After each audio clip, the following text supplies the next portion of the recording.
Hi, everyone. Thank you for joining me once again.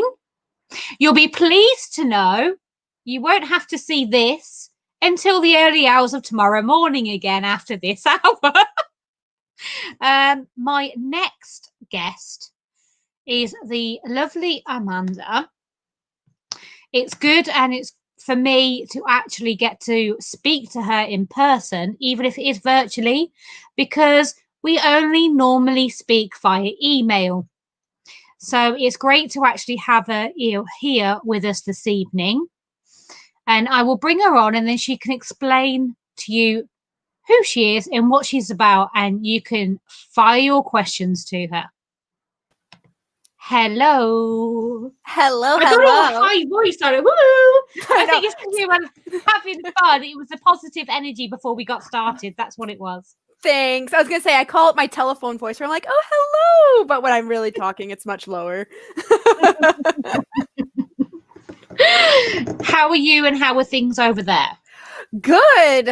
I mean, it's quarantine right now, so nothing too exciting, but yeah, same here. So just nothing changes. I was gonna say nothing too exciting. So I advertised you as Spookiest. So anyone doesn't know what that is, it kind of it explains itself. But for anyone that doesn't know what it is, can you elaborate and give everyone a little bit of an explanation? Sure. So my name is Amanda and I run the website Spookiest. Basically, we describe it as a travel blog that visits haunted restaurants, bars, and hotels where we try the food, we review the food, and then we also share the ghost stories and we search for spirits of all kinds. So, it sounds perfect. Right? I'm there. Sign me up. I was going to say, it's the best of both worlds. I always tell people, if you don't like, ghost stories, well, we've got food and travel. And if you don't really like food, which is weird, we've got ghost stories and travel and history. But basically my kind of like origin story with this was, I had my first paranormal experience when I was 7 years old. I think a lot of paranormal investigators and researchers have a experience as a small child. So I saw my first spirit or ghost when I was a little girl, and that really started my interest in the paranormal. But it was very innocent curiosity. I would, go on little ghost hunts and stuff, take my tape recorder with me to date myself, a tape recorder. It was just it was something I was interested in, but it was kind of fun. And, I would pass back and forth into it over the years. But then in 2015, my younger brother, Jed, he passed away from pediatric cancer. And that was kind of the turning point for me where I was no longer just innocently curious. It definitely turned more into a passion for me. People cope with the loss of a loved one in different ways. Some people turn to, religion or their friends or alcohol, different things. But for me, I turned to the paranormal. It was the only thing that brought me any sense of comfort, going to locations and communicating with potentially deceased individuals and getting those EVPs and getting photographs of kind of evidence of life after death. And as I was doing that, I kind of thought, I can't be the only person that's ever lost a loved one, and then wondered what comes next.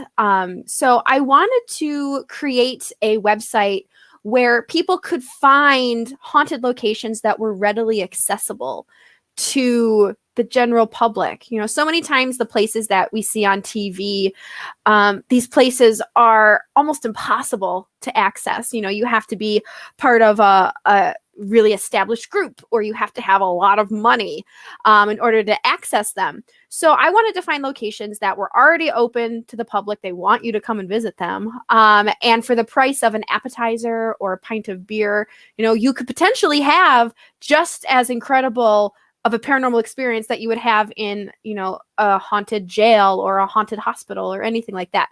So that was basically the start of Spookiest and why I really wanted to start it and kind of bring the paranormal to the masses. I love it. I think it's a fantastic, like when I first heard about it, because obviously I'd seen it before, and I'd heard about it, obviously, because of Haunted Magazine and so on. And then once, obviously, I became part of the team, which meant we started communicating with each other, which meant I looked into it more, and I was like, what a fantastic idea. This is like a perfect job. This is like everything. I like to eat. I like the occasional drink. I definitely like a hotel stay. And I love investigating. I thought, this is my dream job. I could be doing this. So this is partly why I wanted to talk to you and put it out there to everybody and let them know that you do this, and let them know there is this website, and you've been all over the place. Oh, let me just check the comments, because if I don't check the comments, I'll go off on a tangent and we'll get chat, and then I'll forget about everybody. So I'll just do that quickly. No, it's fine. Oh, no surprise. I knew somebody would have to comment, and it had to be Dennis. I know a place where you could do that. Phrase B&B. He means my house. We're not a B&B, but we do have our own residence, and my husband is a fantastic cook. So it's like a running joke, basically.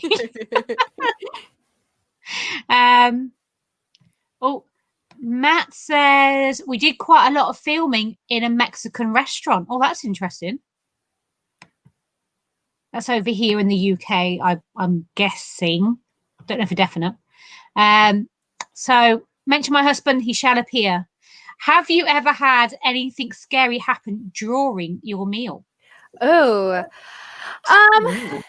nothing really confirmed. There was one restaurant that one of the main claims was that spoons go missing. And I didn't realize this till after the fact, when I was kind of like doing a little bit more research. While I was at this restaurant, my spoon went missing, but I'm 90% sure that I just like left it on a plate or something. So that was like the scariest thing, quote unquote, that's happened. It wasn't, again, I'm pretty sure it was a mundane thing that I just got kind of ditzy for a minute and just misplaced my spoon, which is really sad to admit out loud. But it was interesting because then in hindsight, they said that was a thing that happens at this restaurant, which then I wonder, like, where do these spoons go? Is there like a corner in this building somewhere where these ghostly spoons end up? Like, what happens to them? Do they have to continuously replace these spoons? Like, what is their budget? But have we got a specific spoon budget only? Exactly. It's just because of the ghost. So for me, as an investigator, I investigate a lot of haunted locations, and then as Spook Eats, it's a little bit separated. Like right now, when I visit a Spook Eats location, whether it's a hotel or a restaurant or a bar, usually it's during regular business hours, and that means that other people are there. Unfortunately. So it's very difficult to conduct an actual investigation. There have been some locations where they've let me come in right at the tail end of their business hours. So I'm there lingering as they're cleaning up and as the customers leave. Other places have let me investigate. They've brought me up into like the attic and down to the basement, where I'm like, wow, like you guys trust me a heck of a lot to do this. But usually my investigations are separated from my Spook Eats visits. I'm hoping someday, if Spook Eats gets big enough, that I'll be able to like convince places to let me come in after hours. But so far, no such luck for the most part. So nothing too scary while I've been eating at these locations yet. Okay. Sarah says, have you visited Bobby Mackey's? That's very interesting. Someone just mentioned Bobby Mackey's to me today. So that's a fun little coincidence. Yes, it's very random. I have not been to Bobby Mackey's. One of my friends just happened to stop by there a couple days ago. It's been popping up a lot in the last few days. So it's a sign from the universe. I have to go soon. So I have not been to Bobby Mackey's. It is on my spooky bucket list of sorts. So, I mean, as soon as COVID is kind of contained and controlled and things return to normal, quote unquote, I've got so many places that I want to get to, because it's been almost a year now since I've been able to do any Spook Eats traveling, because I can't leave my house really, and most restaurants aren't letting people in. So it's been definitely a struggle with Spook Eats trying to keep it going throughout the pandemic. And we were chatting previously about the fact you've been over here to the UK. We were talking about it just before we came on air, and then realised actually we need to stop talking now and get on air because we're going to be late. But yeah, obviously you were telling me about coming over here to the UK.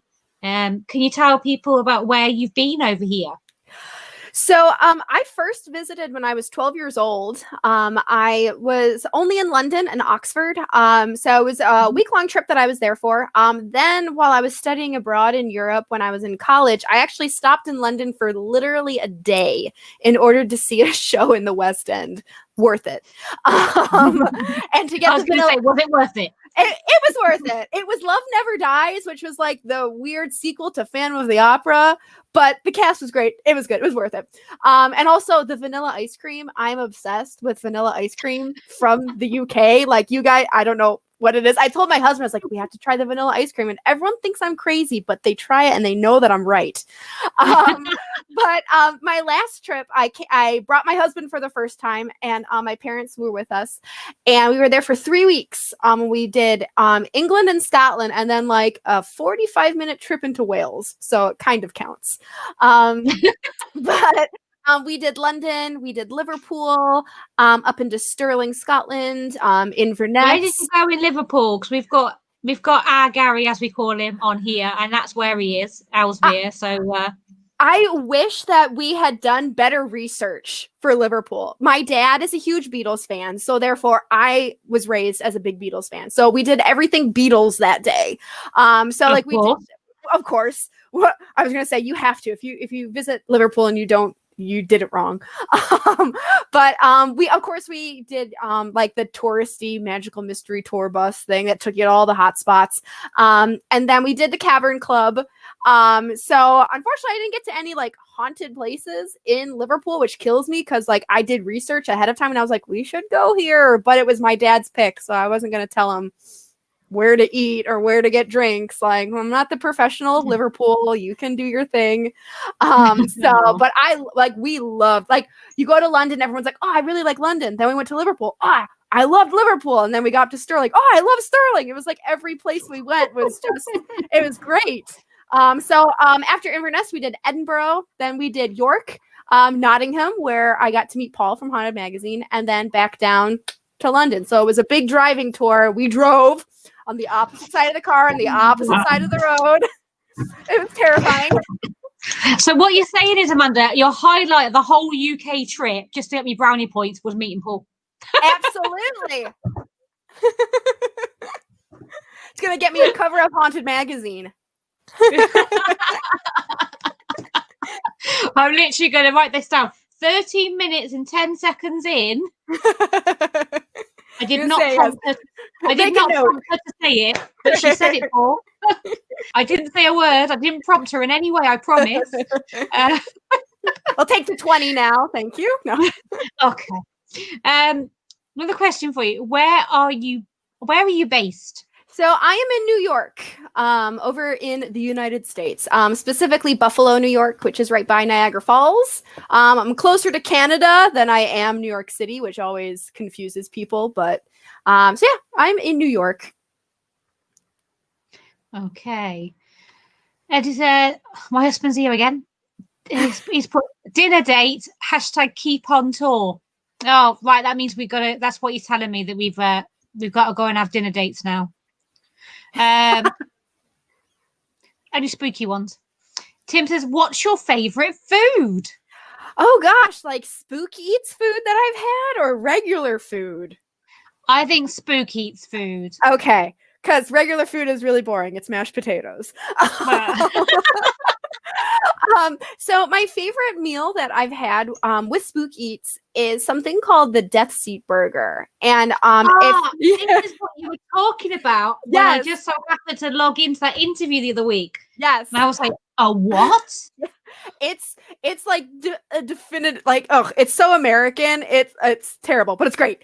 So basically, there is a bar in a town called Nutley, New Jersey. It's about 40 minutes south of New York City, and it's called the Old Canal Inn. At this bar, there is this bar stool that people think is cursed or haunted.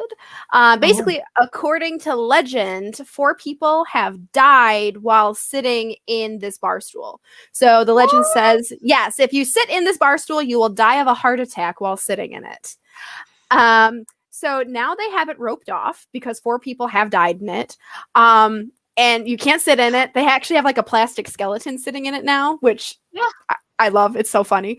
So instead of kind of like shying away from this very dark aspect of their building's history, they cashed in on it and they created the Death Seat Burger. So basically, it is a big burger patty with mashed potatoes. Hey, I love mashed potatoes. Jalapeno peppers, cheddar cheese on top, and then they beer batter it and they deep fry it. It's a heart attack on a plate. So I always tell people that if you don't die of a heart attack from sitting in the death seat, you will die of a heart attack by eating the death seat. Eating the burger. Yes. So did the burger come after the deaths? Yes. So the burger is in new development. Yes, I was going to say, because it might not be the chair, it might be the burger, but yeah. Yes. So and it is just, it's monstrous. I always tell people, like, you have to Google search this, the Death Seat Burger platter. It's huge. It's a ridiculous. I'm writing this down, you know. Yeah. And I'm not like a big fan of like weird food combos. Like, I'm a very adventurous eater, but like I like my meat over here and my vegetables over there and my potatoes over there. But this was really good. I split it with my mom so everyone doesn't think I'm a total pig for eating the whole thing. I split it with my mom. So far, so good. I haven't had a heart attack. So, but that's hands down probably my favorite thing, just because so many times I go to haunted restaurants and they try to downplay the ghost stories or the hauntings or the claims. So usually what I find, if I'm lucky, is I'll find a cocktail inspired by the ghost story. So it's very odd to find an entree, like a burger, that highlights the ghost story or the dark history. So I thought it was the coolest thing. It's not expensive. It's only like $15 for this huge thing. Plus it's got all these French fries and all these sides where I'm like, how can you eat all of that when you're eating this giant burger? Wow. But I always tell people, if you're in New York City and you're there on a Monday, because it's only available on Mondays, take the drive down into New Jersey to Nutley and try the Death Seat Burger and take a look at the Death Seat. Don't sit in it. Don't tell them I sent you to sit in the chair. That's bad. So don't do that. Everything else in it, just don't sit on the stool, whatever you do. Yes, whatever you do, please. So Dennis says, which meal attracts the most activity? Well, for me, it's a cocktail. I was going to say, right?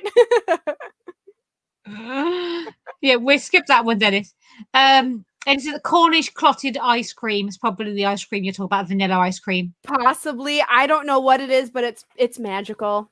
It's so good. With the chocolate. Oh gosh, what's it? The flake. The flake. Thank you. Yes, I love it.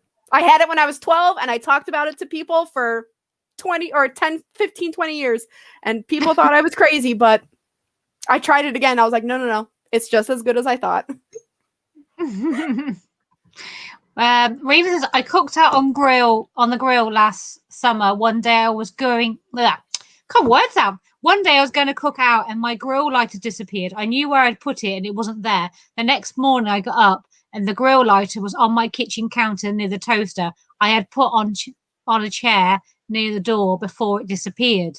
So she put it on a chair by the door, it disappeared and reappeared on the counter near her toaster the next morning. I'm not surprised about that at all. Were you able to grill?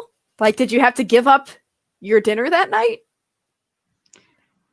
I don't know. That's a good point. Never thought of that. I was more thinking, yeah, you're right. I'm hungry right now, if you can't tell. Not the best of time to be doing an interview. I were talking about food. Yeah, right. Here we go. Here's our Scouse Lantica Gary. He said, did you get to the bridge where the battle took place in Stirling? Oh my God, when I was there. Which means he had activity when he was there. Did you manage to get there? I did. We visited it very briefly before going to the Wallace Monument. Unfortunately, it was raining that day. So we only very briefly went to the bridge, just because we were not prepared for rain at all. That day, I don't know why that's stupid. Like, you're in, no offense, but you're in Britain. The stereotype is that it's probably raining. Really? Yeah, weird. No. So I was there. Rain? There's no rain. It's liquid sunshine. That's all it is. Exactly. Yeah. Yeah.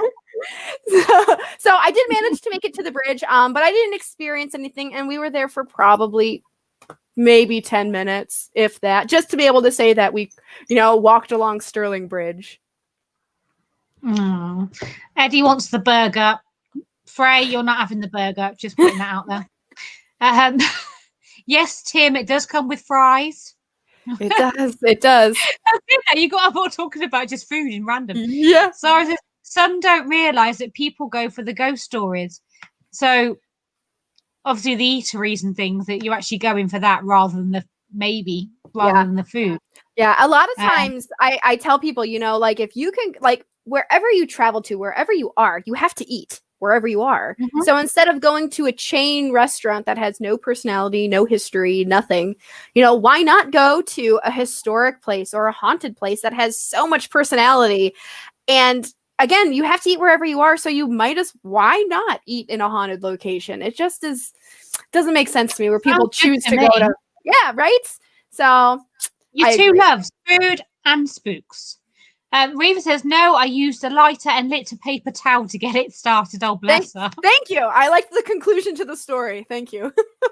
And Matt Wood says, Gary, we should check out haunted curry houses. Hey, hold on a minute, Matt Wood. Ooh. Gary, we should. What about the rest of us? Where's our invite? I want to go. Right. Yeah, come on. So where is the spookiest place you've been? That's a good question. Yes. So luckily, again, knock on wood, I've never been to a location that has been so frightening that I refuse to go back. There's a few places that I won't ever go back to, but that's more so for the hospitality end of things.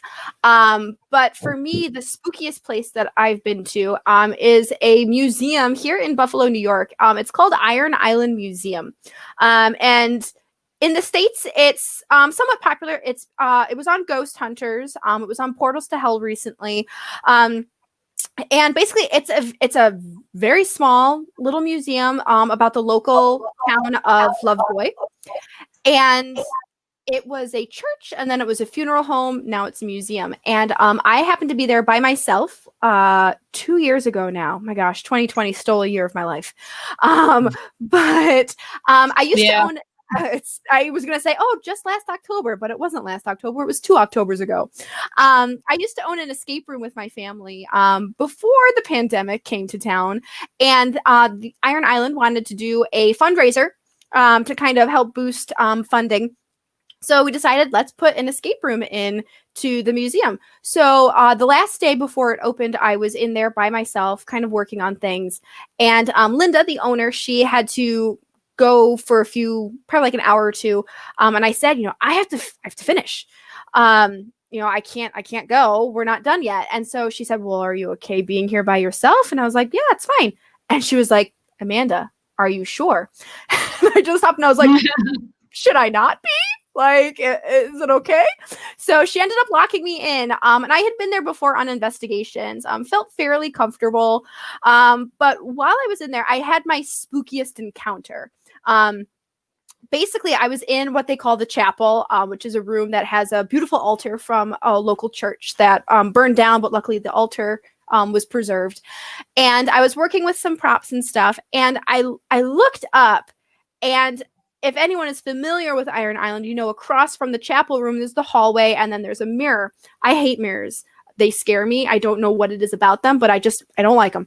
And I saw what looked like a shadowy torso from the waist up, and it looked like it was dripping out of the mirror. I did not like it at all. I really hate mirrors now. So I very quickly kind of gathered up my stuff and briskly walked back to the kitchen area, which is kind of the safe space.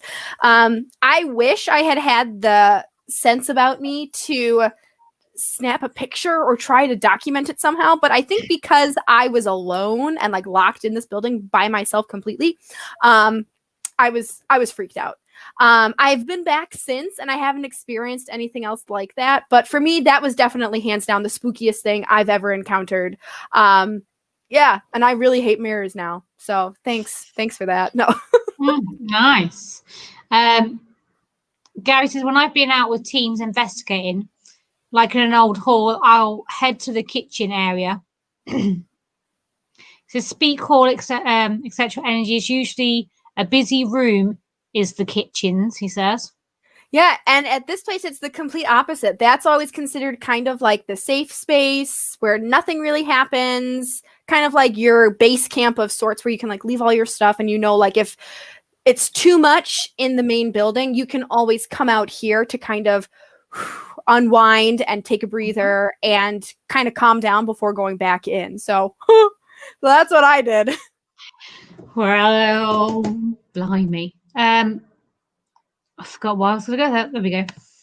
Reva says, is Spookiest on Food Network channel on favourite dining spots? If not, you need to have a food channel feature.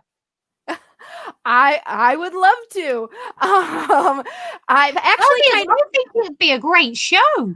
Right. I actually was approached when I first started about 3 or 4 times by different agencies or production companies. And they were like, oh, we want to do a highlight reel to, see if any, companies are interested, any channels are interested. So I was like, okay, cool. In my mind, it makes sense. There's so many shows kind of like that, but not with the paranormal twist, or you have so many paranormal shows, but without the food twist. So it's it's food, it's travel, it's history, it's the supernatural. Yeah. There's something for everyone. So I always thought it was a good idea. No one ever took it up, which is fine. I'm a writer first and foremost, so I would much rather write about these places than talk about them. I feel like I'm super awkward. But I've toyed around the idea of doing kind of a YouTube channel of highlighting the different haunted restaurants I've been to. YouTube channel, you could try and get on Amazon Prime or something. And I would have no idea. Oh, thank you. I would have no idea what to do. I don't have I'm very technologically impaired. I'm not good at technology. So, but maybe someday we'll see. Maybe 2021 has that for me. Okay, next mission. Get you on Amazon Prime or at least on YouTube. Let's see who we can find that lives near you that can help you out. Help me. Help you in so many ways when the quarantine's over. Please. Try to be serious. No, can't be doing with serious this time of night. Sorry, there's people say that mirrors are portals, aka Mr. Bagans. Yeah, there's just something about mirrors that ever since I was younger, they freak me out, to which my brother would be like, that's because your reflection's so scary. But I don't know why. It freaks me out. If people have mirrors in their bedrooms, I'm like, what is wrong with you? Why do you want a mirror in your bedroom? And I know certain cultures, when someone dies, they'll cover up the mirrors so the soul doesn't get caught in the mirror and stuff. So I've heard of that. So they don't get stuck in the mirror, permanently stuck in the mirror, so they don't move on. So yeah. So I mean, my fear is founded. Come on, guys. I can see that. But yeah, I can see that. Matt says, honestly, I quite often get lots of grief from drunk local spirit people in pubs and restaurants. Yeah, I bet you do. I think you've generally been serious, actually. Mohammed says, I never have a mirror in my bedroom. Sarah says, whilst in Drake those tunnels over here in the UK, her sister-in-law Sophie felt the spirit of the cook pass through her, which was stood in the doorway at the time. Don't disbelieve that. Drakelow is one of my favourite locations to investigate. Matt says, seriously, go for it. This is about your channel now. They're all on board. Thanks, guys. They're all on board with it.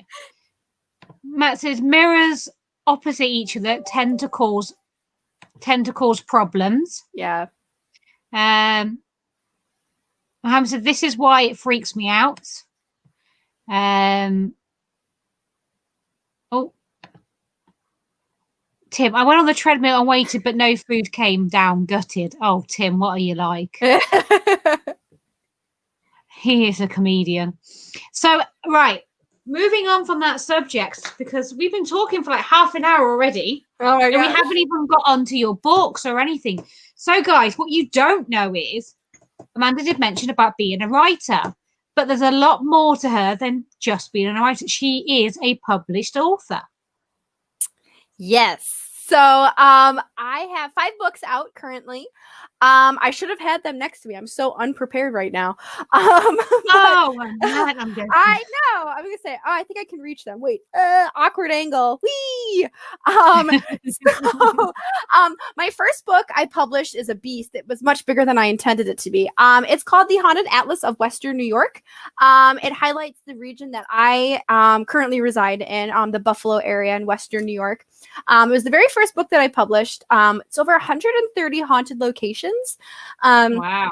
And I usually describe it as kind of like a tour guide or a road map. So there's walking tours and driving tours, coordinates, a spooky bucket list at the back of the book. So my hope is that people purchase it and they kind of break the binding and take it on adventures with them, especially right now during quarantine where you really can't go anywhere. Yeah. These are a lot of places. I mean, they're, haunted cemeteries and roads and parks, things where you can go to these places right now. It's okay. You're not going to find anyone. So I always hope that people take this and kind of create their own paranormal adventure and come to their own conclusions about the different hauntings and stuff. I think so many times people watch TV and just swallow what people on TV tell them to think. Yeah. And I really like it when people kind of come to their own conclusions, because, the field is always changing and theories and ideas are always evolving. So I think it's really important for people to kind of come to their own conclusions and have their own ideas.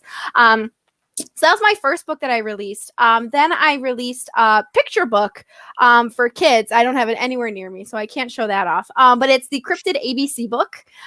So I call it the Creepy Books for Creepy Kids. Yes. So it goes from A to Z. And each letter represents a different cryptid. So like M is for Mothman, Y is for the Yeti, different things like that. Then the next book I wrote while in quarantine, I was actually pregnant at the time and decided to focus on beer and alcohol because I'm a glutton for punishment, apparently. But Andy from Haunted Magazine, the amazing A.E. Soar, he designed the cover for me. So it's the Spirit Guide, America's Haunted Breweries, Distilleries, and Wineries. So I recognize that cover. I'm sure I've seen that drop in my emails before. Yeah. So this was designed by Andy. I absolutely love it. And it's book 1 in the Spirit Guide series. As of right now, there's only 1 book out in the series, so it's not much of a series, but book 2 is coming out hopefully sometime this year. We'll see. I'm working on it right now. It's hotels, America's Haunted Hotels. And where this was more very regionalized in Western New York, this guy is all over the United States. And then I have the Ghost of the Ghostlight Theater, where this is one of my absolute favorite haunted locations. It's also here in Western New York. I've been a member at the Ghostlight for over 15 years now, which kills me to say because it makes me feel really old. But they're really affected right now from the pandemic. They can't put on any of their productions. So this was a fundraiser. Yeah, this was a fundraiser book that I came up with.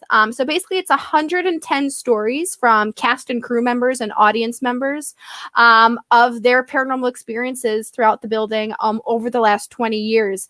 And 100% of the proceeds go right back to the theater. So this is amazing. Yeah, we've actually raised several $1,000s already by selling this little guy. So really, really exciting. And then the last book that I have that just came out was Krampus's Great Big Book of Yuletide Monsters. So also in the Creepy Books for Creepy Kids series. So I always tell people it's rated PG. You know, it's fine for kids as long as your kids are a little bit on the weird side and can handle, you know, kind of more like ghost stories. But yeah, I've been busy in really quarantine. Cool. Yeah, but that's really cool that you've done something for not just adults, but you've done something for kids too. Yeah, I you know, while I was pregnant with my son, I was like, you know, I want to have some like weird freaky books for his little library. So I really wrote them for him, and then you know, I had so many friends that also had kids that I was like, you know what, I'm just going to publish it and kind of see what happens. And the feedback's been really good. So far no parent has complained about the books being like too scary or anything. So far so good. Fingers crossed. Matt's got another question for you. Did you get to go to the Cecil Hotel? I have not. However, it's been super popular lately. Again, kind of like how Bonnie... I've seen that. But then I think that's also because like Ghost Adventures, they were just there. Yeah, and Patty's been there, and I think Marty and Michael. We've got Patty Negri on here this weekend, and Marty and Michael Parry, they went there too. I think that was also to do with Ghost Adventures. So they are people that I know have been. Yeah. So I think that's kind of like, it's like one of those, isn't it? One of those places comes on and goes on Ghost Adventures. Everyone wants to go there. Yep, because it's a hot thing. Yeah, it's a hot new thing at that time. So yeah. So I have not been there yet. It's definitely on the list. It's always been on the list, but now, like, since Ghost Adventures was there and Patty was there, I'm kind of like, ooh, it might like go up the list a little bit to try to get there sooner rather than later. And we were talking earlier as well, and obviously I said I made comments on your posts and things. You have started or are trying to start the all-female journal.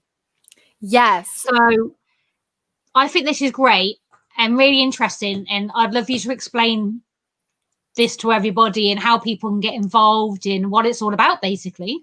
Yeah, so basically, I have put out a call for submissions for an upcoming all-female paranormal journal. We're calling it The Feminine Macabre, which is a play on the feminine mystique by Betty Friedan that started the feminist movement several decades ago. But basically, I kind of noticed this about a year ago. I was on a Paranormal Buzz radio, and we were talking about women in the paranormal, historically speaking. Like we talked about Catherine Crowe and Eleanor Sidgwick and even Lorraine Warren a little bit. And I realized that, you know, for whatever reason, women aren't really talked about when we talk about the paranormal. You know, I think most people probably don't know Catherine Crowe or Eleanor Sidgwick. You know, for whatever reason, women kind of have fallen through the cracks of history in the paranormal. And even into the 21st century, you know, there are women in the paranormal. There's no doubt about it in the mainstream media. You know, you have Katrina from Paranormal Lockdown and Portals to Hell and Amy on Kindred Spirits. But that's really it. You know, those are probably the two that people would be able to come up off the top of their head. But I find that, you know, whenever I host events or I go to events, a majority of the participants are female. I would say at least 60 or 70% are women. And then the guys that are there were like dragged there by their wives or girlfriends begrudgingly. So, you know, it got me thinking like, well, why are women such a big part of the paranormal community, but on TV, you really don't see a lot of them? You know, you have all male teams, you know, you have, you know, Ghost Adventures, you have, you know, Ghost Brothers, the Tennessee Wraith Chasers, you know, and they're on here this weekend too. I know. So all these drops. We're just name dropping now, Amanda. Yes.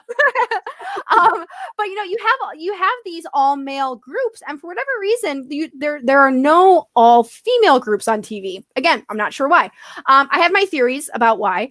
But basically, my goal with the Feminine Macabre is to kind of create a platform for women in the paranormal. So if you are a paranormal investigator, a researcher, a historian, you're into folklore, cryptids, the occult, witchcraft, anything weird, I would love to hear from you. I want to hear from you. I would love a submission.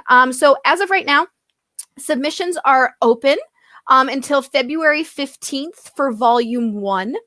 We actually have Patty Negri is writing the foreword for it. So I'm excited to have her on board and kind of like helping with this project a little bit. And my hope is that the first volume will be released on March 8th, which is International Women's Day. And it will be an actual physical journal. It's going to be more in the form of like a book, so more kind of like an anthology rather than a magazine.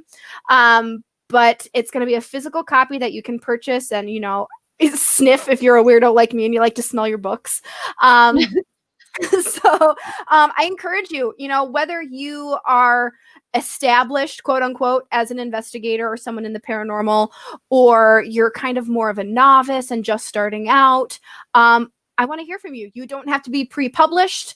You don't have to be a part of a team. The only requirement is that you either identify as female or non-binary. We are opening it up. I had one individual that wrote saying that she's not a lady, or they're not a lady, they're a thady, which I thought was, I'd never heard that term before, and I thought that was cool. I've never heard that before. Yeah. So if you identify as female or non-binary, we want to hear from you. And my hope is to just kind of give a voice to women, and, you know, give them a platform to talk about their theories, their ideas, their research that they're doing, because it's just as important as the work that men are doing. And even though men more so are highlighted on television, let's highlight you in the book. So volume 1 is coming out in March with submissions open until the 15th of February. If you're interested, you can head to spookiest.com. And right at the top of the page, there's a submissions guideline. And I want to see what you come up with. I'm really, really excited about it. I've had about a dozen people already submit things. So they're coming in already. Yeah, I'm excited about it. I'm really excited about the project. So I hope that people watching this, ladies watching this, get inspired to write something down. It's a very wide net I know that I'm throwing. People will ask like, well, what exactly should I write about? Anything strange and unusual, anything your weird little heart desires, as long as it's nonfiction. I don't want fiction, sorry.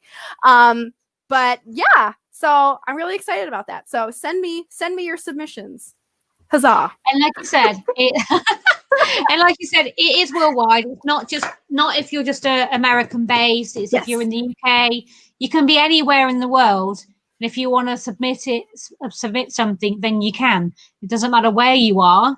It's open to everyone. Well, as long as you're not male. Sorry. It's open to Sorry, everyone. guys. Sorry, guys. But no, I think it's a great idea. Like I said, I have commented. I did share it in when you first put it out there and everything.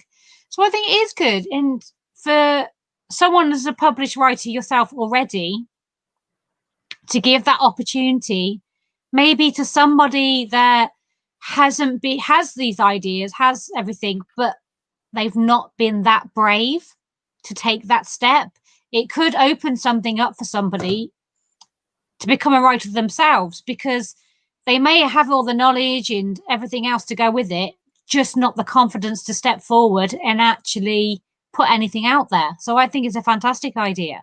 No, absolutely. And it was actually something that kind of happened to me several years ago, where I submitted something for an anthology and someone took the chance on me. And the first time I had a book in my hands that had my name in it, and like it was printed, and, you know, I could like show it off to people and put it on my bookshelf, it was a turning point for me. It really kind of put it on me to be like, I can do this too, which is why I started, you know, writing and publishing and sharing my work. So my hope is to be able to do that for other people as well, because it was so impactful for me as a writer. So I can imagine for other ladies out there that, you know, have always like kind of thought about being a writer or, you know, publishing their work, but they're nervous to, or they don't know how to, that this is a good stepping stone. And an introduction to, you know, being published and being able to have a book in your own two hands and put it on your bookshelf and share it with other people. So that was really why I wanted to make sure it was a printed physical book that people could have and kind of add to their resume of sorts, and share it with other people. See, I think, like you said, it's great for anybody out there, budding writers, not budding writers. If you've got something to say, then jot it down, send it in. You're not losing anything by sending it in. If it gets in the book, fantastic. If it doesn't, at least you tried, and at least you bothered to try and submit something.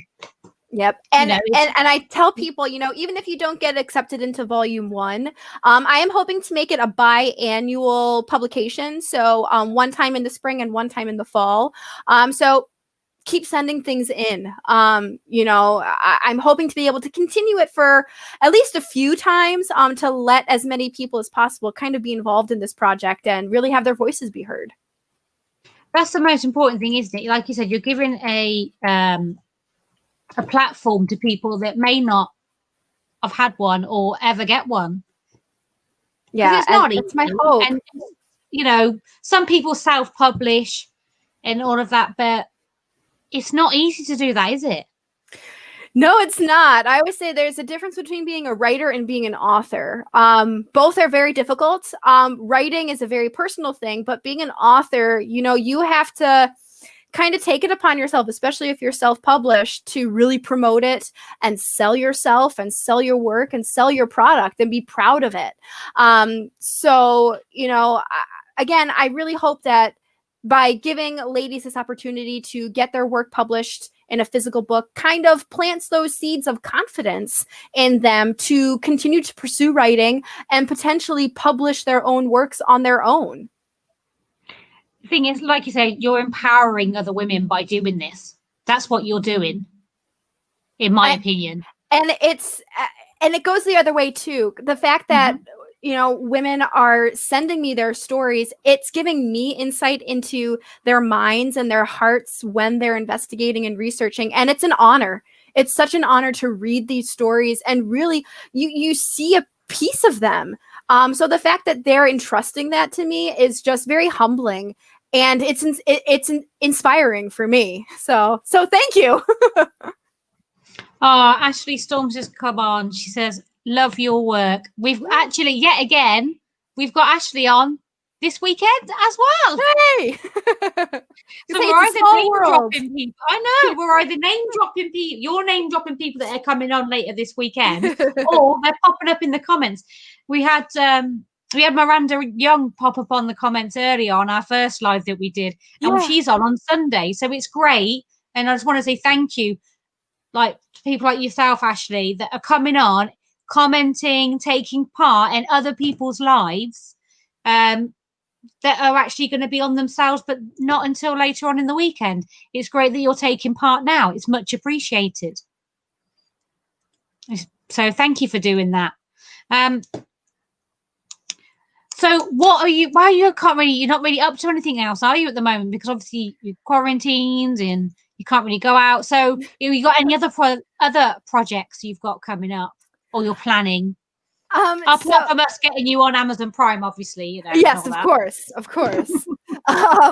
So aside from the journal, I'm working on 2 other books right now.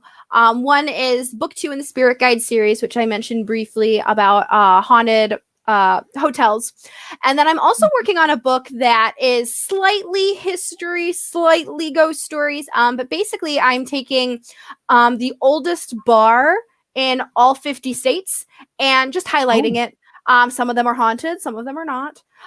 So I'm working on that. I lied. There's 3 things. And then I also am working on a basically hospitals transformed into hospitality.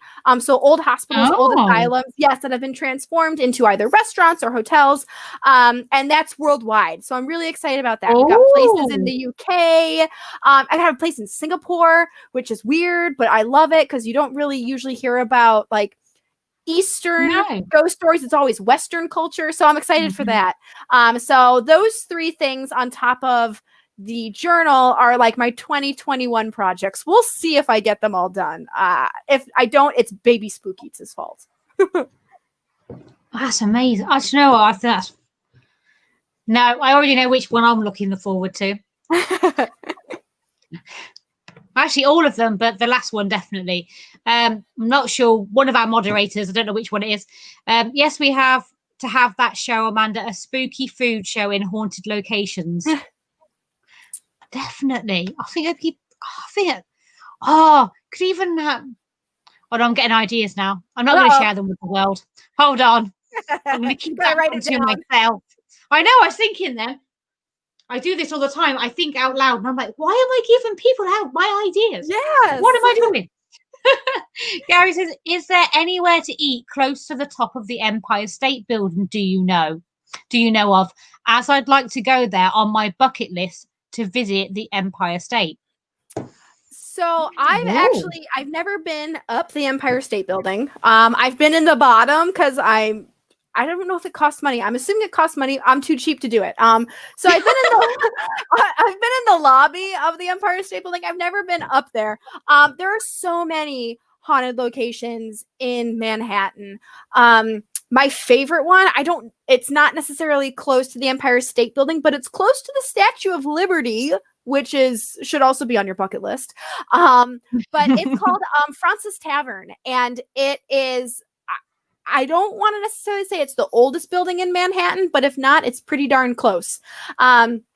George Washington gave his farewell address there. It was kind of one of his places that he would haunt. A lot of the New York Sons of Liberty were there, which is weird. I realize I'm talking about this on a UK live stream, so this is a little awkward right now. but it's an awesome location. We're going out to the world. It doesn't matter. Yeah, it's true. But Francis Tavern, it's amazing. The history there is incredible. The food is great, and it's got tons of really interesting ghost stories surrounding it. So I don't know if it's close to the Empire State Building. I don't think it is, but it's close to the Statue of Liberty. You can actually walk from Battery Park to Francis Tavern. So I highly recommend that if you're in Manhattan. Amanda, you're making everybody hungry. I know. Our moderators are dropping off, going to eat, and someone else is coming on whilst they're eating. It's like 10 to 12 here, like as in 10 to midnight. And because you've made them hungry, they're popping off to go and eat. What do you mean? Where are you going off to eat? What do you mean you're going to eat? Anyway, I'm really joking. Gary says, best food. Oh, look at he's a little sneak. Best food on the paranormal circuit in the UK is the Skirrid Inn. Nearly as good as our Ed's meals. That's Ed as in my husband, because he's known for his breakfast, basically. And everybody's always on about coming to stay here just for the breakfast. We're not even a B&B or anything. You have to open a B&B now. And that's what everyone keeps telling us. Ah. Dennis says, you read that? Dennis said, can we make a show called The Spookiest Babe? Spookiest Bake Off, Amanda versus Eddie. Uh-oh. Oh, I don't know what's going on. What are they all doing? They're an absolute nightmare. This is what happens, you see. You start going off subject. It turns into chaos. They're all like it. I wouldn't be without any of them, though, to be honest. So I've got a question for you. Yes. Where has been your favorite spooky location to eat? Oh gosh. There's got to be one place that was just as spooky as good as the food. For me, it has to be the Farnsworth House Inn in Gettysburg, Pennsylvania. Gettysburg. Everyone keeps talking about Gettysburg as well lately. That's another place that keeps coming up. It's great. I always tell people, if you ever get a chance to go to Gettysburg, there's just, whether you believe in ghosts or not, there is just such a somber heaviness to it. It's a very, I don't want to use the word sacred, but for lack of a better word, it's a very sacred place. And the Farnsworth House is one of those Spookiest locations that it has everything that I want. It's got fantastic food. Their food is really based off of 19th century Pennsylvania food. So it's very hearty. They've got goober soup, which is my favorite thing. Like every time I go, I'm like, I need the goober soup. I need It's a peanut soup. It's so good. So if anyone goes to the Farnsworth house, you have to get the goober soup. Like, that's all. Like, tell them I sent you. They'll have no idea who you're talking about, but goober soup. I love it. The food is fantastic. It's a very limited menu, but it's really, really well done. And they have done an impeccable job at preserving the history of the building. It was present during the Battle of Gettysburg. There's still bullet holes on the side of the building from when the Confederacy and the Union soldiers were fighting against each other. It's like walking back in time when you go into the Farnsworth house. And so many times I've been to haunted locations where they gut it on the inside and they make it super modern and sleek and fancy, and I hate it. I love it when I feel like I'm walking back in time, and they just do a fantastic job. It's very dark. It's very spooky. Of course, I think it has like 6 or 7 confirmed ghosts or spirits wandering the halls. So it is just an amazing location. It's got the history, it's got the spooky factor, and it's got incredible food. So for me, it's got to be the Farnsworth house. Peanut soup. Yes, that's a new one. It sounds weird, but trust me. I'm gonna have to look that up. It sounds interesting.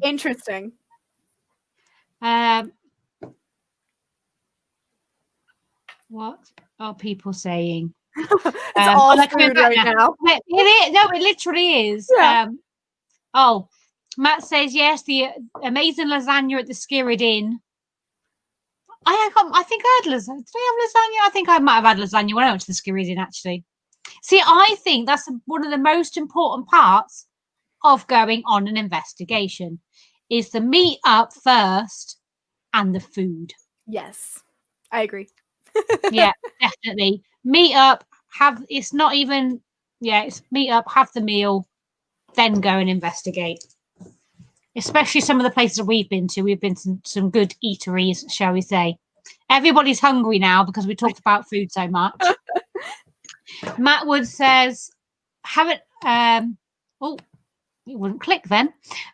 American food is amazing. Robin's happy now. One of our moderators, she's back because she's got a full stomach now because we've stopped talking about food. Don't be mean because Amanda hasn't had hers yet. Yeah. Oh, blimey. Oh, my gosh. Yeah, they're all just talking about... so good. Yeah, they've all gone on to food now. Meat pies and apple pies and all sorts of things. I don't know what they're all about. Oh, even Gaynor, been off and got some cereals. So just to recap, you have... Ashley Storm, I friggin' love this. Food first, always, Karen. Yeah. Obviously. It's got to power you through the investigation, of course. Yeah, and then it says, because if people don't eat, their bellies rumble and get mistaken for growls. But you have to be careful because if you eat certain foods, your stomach might still growl and rumble. Growl. Gotta be careful. Just to recap, everybody can find you on Facebook and also your website. See, look, Matt says, see how popular your show could be. It's all about food. See, that's it now. We've got you on the course. That's it. We're going to have to get you on it now. There you go. That's it. YouTube. We'll get you on YouTube first, just ease you in a little bit. And then by the end of 2022, you'll be on Amazon Prime. I like it. With your Spook Eats show. That's it. Prediction is out there. I've done it now. That's what's going to happen. I have decided. And all these people are going to help you because they all want to see it. Well, thank you, everyone. I want to say thank you so much for joining me. It's very much appreciated. To those people out there, I think the last count on the total was 877. That's what we've raised so far. This weekend is a free event. We are not charging you. We are asking you to please make a donation to CALM, Campaign Against Living Miserably. This is the charity we're raising funds for. for mental health, for suicide awareness and prevention. So somebody can be there for someone in need. If you cannot afford to donate, we do not discriminate. Obviously, it's like we said, it's completely free to watch. We'd like you to donate, but if you are unable to, help us out, like the page, share the stream, get it out there, because you might not be able to put a couple of pounds in, but you could share it and somebody else might be able to that you've shared it to. So it's good to help each other, and that's the whole point of this whole weekend. I want to say thank you so much, Amanda. It's very much appreciated you joining me. I've really enjoyed it. Thank you so much for having me. I'm so happy to be a part of this. Well, you're very welcome. We're going to have another chat another time, because I'm sure we could carry on talking, but we can't, because you keep going. Jolene's on next, and she is talking to Tessa. I'm not sure how to pronounce it. Dowsopple? I think that's how you pronounce her name. I might be incorrect. She's a psychic medium. She is from America also. So she's up next with Jolene. They've probably already started because we've got over, but sorry. Hey ho. I'm just going to play you all a quick video as a quick reminder of why we are doing this weekend and why we're raising the funds. And I will see you all later. Again, thank you, Amanda. It's much appreciated. And guys, get over to Jolene and watch the next live.